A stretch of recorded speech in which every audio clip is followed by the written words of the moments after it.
At around 7:15 tonight, we got a call for a transformer fire located at the intersection of 17 Lakes Boulevard and Henrietta Creek Road on the north side of Fort Worth, far north side of Fort Worth. Crews arrived on scene and they were met with a lot of fire coming from a substation, an electrical substation. As of right now, Encore, their main priority initially was to make sure that first responders, the fire department, could get in safely by cutting power and just being on scene to make sure that everything was going to be done in a safe manner.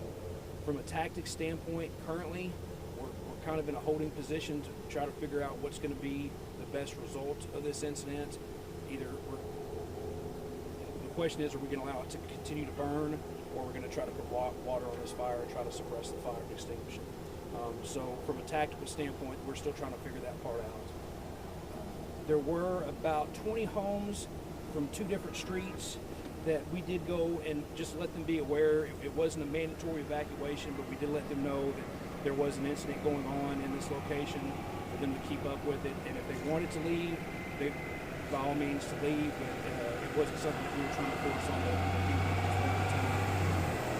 This is going to be a long operation. I don't have a time on when we're going to have any conclusion on this. There's going to be an investigation done. That will not happen until we get the initial incident kind of under control. There's been a lot of speculation and stuff on social media going on about intentional acts.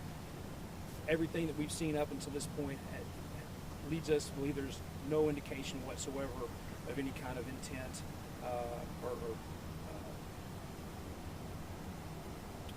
or any kind of bad behavior that anybody was looking to try to create some type of harm.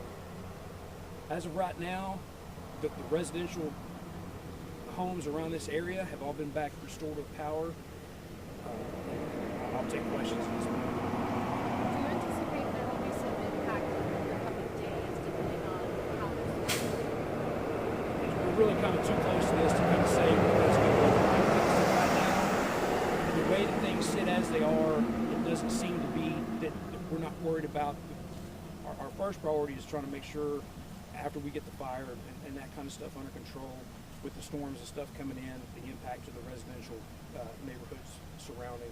Right now, that's not, everybody's got power and we're not too concerned about that. Obviously, with this still being a very active scene, there's some things that could transpire that could change that course of action, but that's not a concern right now. When you look at it, is this considered a total loss for the substation, or how much damage has been dealt?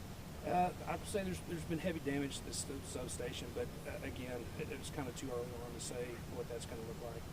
You might have answered this. Do we know what caused the fire? We do not.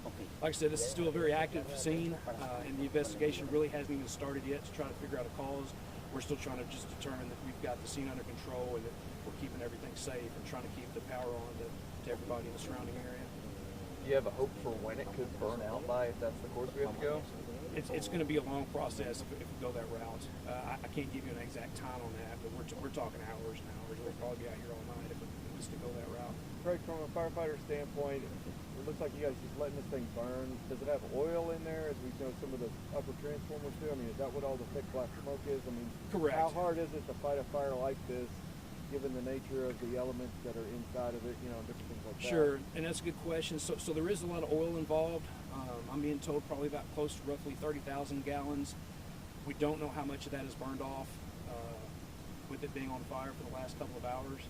But that is one of the things that we're watching, is just to make sure if we go that course, there's, from a firefighter perspective, is it better for the community and for the environment to just let it do what it's doing currently, or do we put water on it and then we've got to worry about water runoff and the effects of that? So that's kind of where we're at right now, trying to figure out those tactical courses of which way we're going to move forward with this. I did fail to mention a while ago, we do have our hazmat crews that are out here monitoring the air.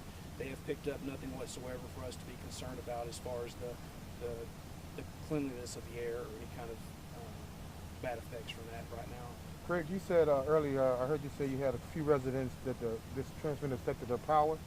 How many residents exactly was the power affected from, and you guys were able to get it back up quickly? Yeah, so from my understanding, talking with Encore, is from a residential standpoint, really nobody's been affected at their homes. If there was any kind of disruption, it was more industrial customers.